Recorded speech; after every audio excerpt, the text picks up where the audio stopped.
Starshipper, Flixbus, Eurolines ou encore Ouibus, 4 mois après la promulgation de la loi Macron sur la libéralisation du transport par autocar, 4 transporteurs desservent déjà la Pointe bretonne. Un marché prometteur pour le rapporteur de la loi Macron, Richard Ferrand, député du Finistère. En Allemagne, c'est 8 millions de passagers par an en autocar. En Grande-Bretagne, 30 millions. En France, 110 000. Il était temps qu'on s'y mette. Le potentiel, c'est 22 000 emplois à terme. C'est plus de 250 lignes qui peuvent s'ouvrir. Beaucoup d'investissements qui vont avec. À Châteaulin, le voyagiste salin n'est pas resté les deux pieds dans le même sabot. Dès septembre, il a noué un partenariat avec Ouibus, la filiale de la SNCF.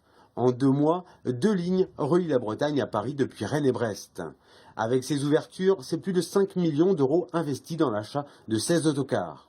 Nous recrutons à terme 60 capitaines, 60 conducteurs pour assurer ces dessertes avec une vingtaine d'autocars qui seront exploités sur les différentes lignes.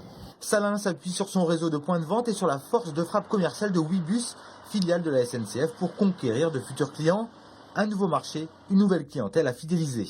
Les jeunes, les seniors, mais aussi des auto-entrepreneurs, des gens qui sont à leur compte, qui ont peut-être dans certains moments de leur vie ou dans certains moments de la journée du temps. Ils sont prêts à passer un peu plus de temps en transport. Par contre, ils veulent du confort, ils veulent quelque chose d'agréable et ils veulent faire des économies. Et donc on est là pour répondre présent. Et ce lundi, une quinzaine de voyageurs inaugurent la nouvelle ligne Brest-Paris via Saint-Brieuc et Rennes. Oui, si on compare, il y a presque 20 € de différence. C'est même moins cher que le covoiturage. Et même niveau confort, il y a tout ce qu'il faut, wifi, toilettes. 15 € sur un Brest-Paris, c'est quand même intéressant. Donc là, c'est un premier essai, donc je verrai bien dans quel état j'arrive ce soir. Et oui, il faut tout de même plus de 9 heures pour rejoindre la capitale depuis la Pointe Finistère. Et à partir du mardi 5 janvier, une 5e ligne Ouibus reliera Brest à Nantes en moins de 4h30.